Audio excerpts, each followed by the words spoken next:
नमस्कार दोस्तों, मैं आपका अपना सिद्धार्थ आज लेकर आया हूं ऑपरेशन गंगा। तो हाल में ही केंद्र सरकार के द्वारा एक ऑपरेशन चलाया गया है जिसका नाम है ऑपरेशन गंगा। अभी हाल में ही आप देख रहे होंगे कि जो रूस और यूक्रेन के बीच जो युद्ध छिड़ा हुआ है, वहां पर जो भारतीय बच्चे,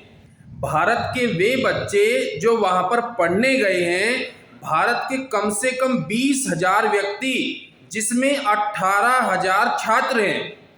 अगर हम बात करें यूक्रेन की, तो भारत के वे स्टूडेंट जो यूक्रेन में पढ़ने जाते हैं।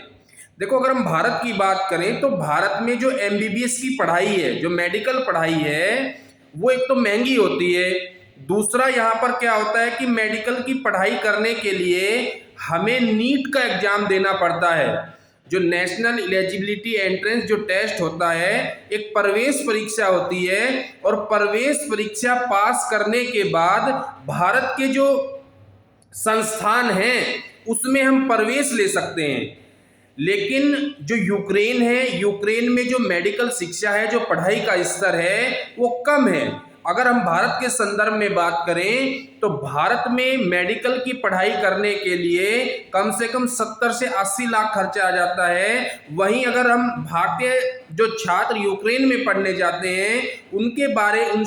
बताए गए अनुसार तो 35 से 40 लाख में एमबीबीएस या मेडिकल की अन्य जो डिग्री होती है वो पूरी हो जाती है। तो भारत का एक बहुत बड़ा वर्ग, कम से कम 18,000 छात्र यूक्रेन में पढ़ने के लिए गए।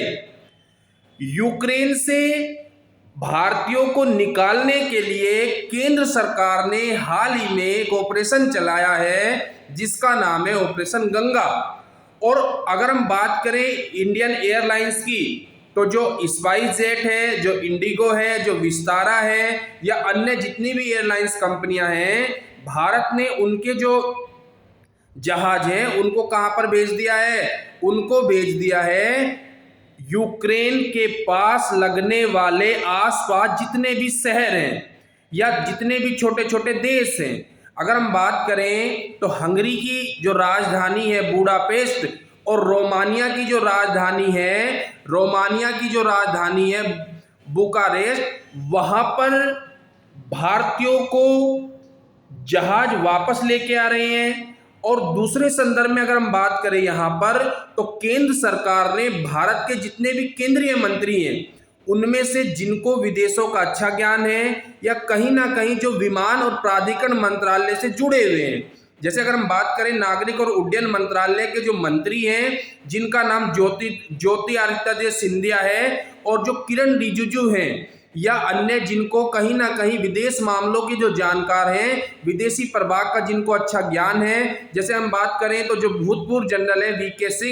भूतपूर्व जनरल वीके सिंह को भी स्लोवाकिया में तैनात किया गया है। यानी यूक्रेन से लगने वाले जो शहर हैं वहां पर उनको तैनात किया गया है। और केंद्र सरकार की गाइडलाइन के अनुसार वे बच्चे जो यूक्रेन में पढ़ने गए हैं और जो यूक्रेन की राजधानी की या अन्य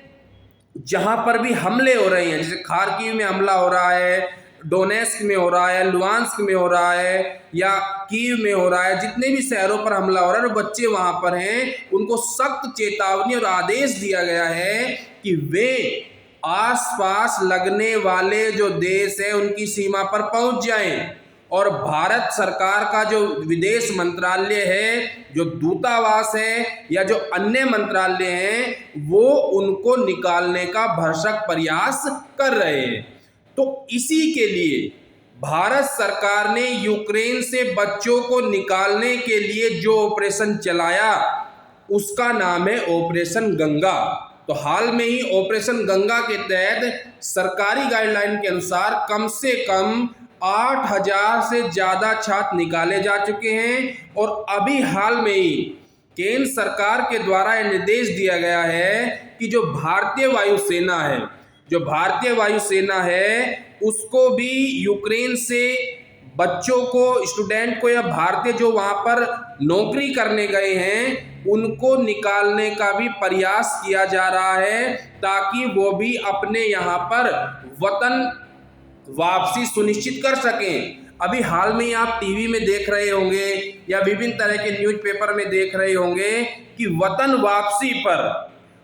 वापसी पर अपने परिजनों को, अपने बच्चों को देखकर उन माताओं के अंदर और पिता के अंदर, उन माता पिता के अंदर जो भावना थी वो कहीं ना कहीं बलवती उठती है, और इसी का नाम ऑपरेशन गंगा है।